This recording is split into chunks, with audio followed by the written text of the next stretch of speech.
వీటన్నిటిని కూడా సర్వనాశనం చేసి ఆ రోజు వారి యొక్క గత వైఎస్ఆర్సీపీ ప్రభుత్వంలో రాష్ట్రంలో 2019 నుంచి 24 వరకు వ్యవస్థలన్నింటినీ కూడా సర్వనాశనం చేయడం జరిగింది.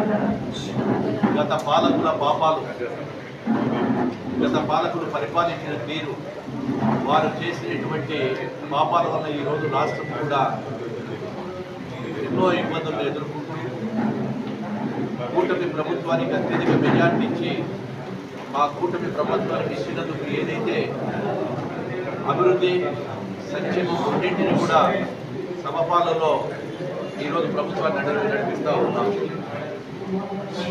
మొన్నటికి మొన్న 3-4 సార్లు మాజీ మంత్రి బుగ్గన మాట్లాడుతూ రాష్ట్రంలో అరాచక పాలన సాగుతూ ఉంది, రాష్ట్రంలో వ్యవస్థలన్నీ సర్వనాశనం అయిపోయాయి, ప్రజలను వెన్నుపోటు పొడిచారు అనేటువంటి స్టేట్మెంట్ ఇవ్వడం బుగ్గన రాజేంద్ర రెడ్డి గారు. అయ్యా బుగ్గన, నువ్వు ఒక్కసారి ఆలోచన చేసుకుని పిట్టకథలు చెప్పి నువ్వు పిట్టకథల మంత్రి అయిపోయి ఈరోజు పిట్టకథలు పనికి రావని చెప్పి ప్రజలు మిమ్మల్ని ఇళ్లలో కూర్చోబెట్టారు. 153 సీట్లు మీకు ఇస్తే మీరు చేసినటువంటి ఘనకార్యం ఏముంది? మీరు రాష్ట్రంలో మొదలు పెట్టిన తర్వాత పరిపాలన పెట్టడమే ప్రతీకార చర్యలతో ఆ రోజు ప్రజాస్వామ్యంలో మొదలుపెట్టినప్పుడు పైలాలను పగలగొట్టడము, అదేవిధంగా ప్రజావేదికను ప్రజల కోసం ఇచ్చినటువంటి ప్రజలతో ప్రభుత్వంతో సొమ్మును ప్రజల సొమ్ములతో కట్టించినటువంటి ప్రజావేదికను కక్షపూరితంగా కూర్చోబెట్టి ఆ రోజు మీ నాయకుడు మొదలుపెట్టాడు. భూమి పూజ చేసినట్టు ప్రజావేదికను కూర్చొని మొదలుపెట్టాడు.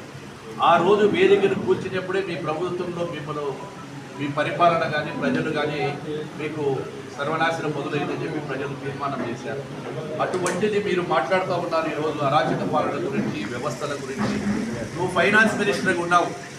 నీవు ఫైనాన్స్ మినిస్టర్గా ఉండి ఎన్ని వేల కోట్ల రూపాయలు అప్పుడు మా మీద పెట్టిపోయావో నీకు ఒకసారి లెక్కలు చూస్తామంటే నేను కూడా లెక్కలతో సిద్ధంగా వస్తాం.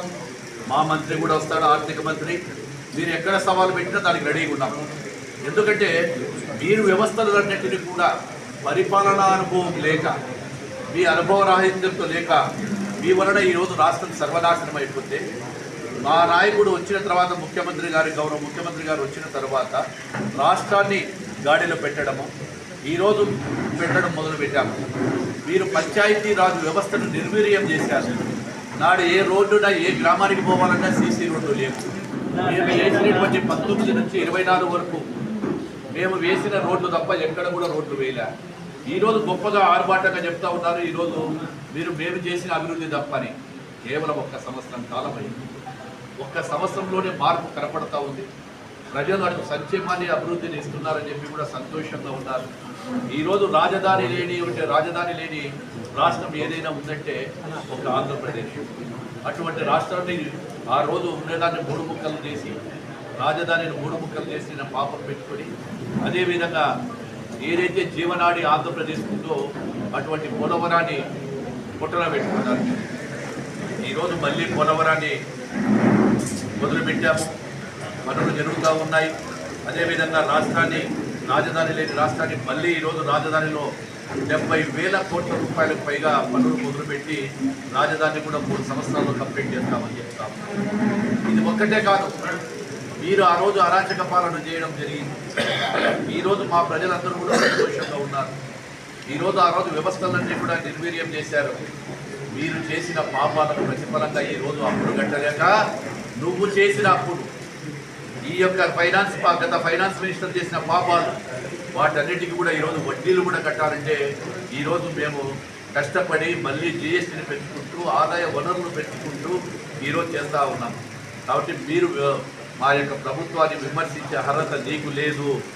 ముఖ్యంగా నువ్వు ఏదైనా సరే మాట్లాడే అర్హత మీకు లేదని చెప్పి కూడా నేను తెలియజేస్తా ఉన్నాను.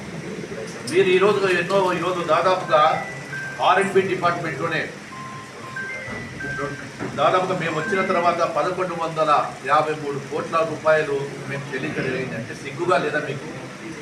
మీరు గత ప్రభుత్వంలో తెలుగుదేశం ప్రభుత్వంలో 19 నుంచి 24వ సంవత్సరం వరకు చేస్తే ఏ రోజు ఒక్క బిల్లు కూడా కట్టలేకపోయి ఎవరికి కూడా ఇవ్వలేకపోయారు. చాలామంది కాంట్రాక్టర్లు ఆత్మహత్య చేసుకున్నారు. ఇన్ని ఉండగానే కూడా ఈరోజు మా ప్రభుత్వం మళ్ళీ ఈ యొక్క గుత్తలు లేని రాష్ట్రంగా చేయాలనే ఉద్దేశంతో 1021 కోట్ల రూపాయలతో ఈరోజు గుత్తలంతా కూడా రాష్ట్రాన్ని పూడ్చడం జరిగింది. అంటే మీరు అనుభవం లేకుండా చేసిన పాపాలు ఈరోజు మళ్ళీ మనకు చుట్టుకుంటే వాటన్నిటిని కూడా అభివృద్ధి చేస్తూ ఉన్నాము. అదేవిధంగా గతంలో తప్పుడు కేసులు పెట్టింది ఎవరయ్యా? మీరు ఎంతమంది కాంట్రాక్టర్ల మీద, ఎంతమంది ఈ యొక్క వ్యాపారస్తుల మీద విజిలెన్స్ కేసులు పెట్టి విజిలెన్స్ దాడులు చేసింది ఎవరు?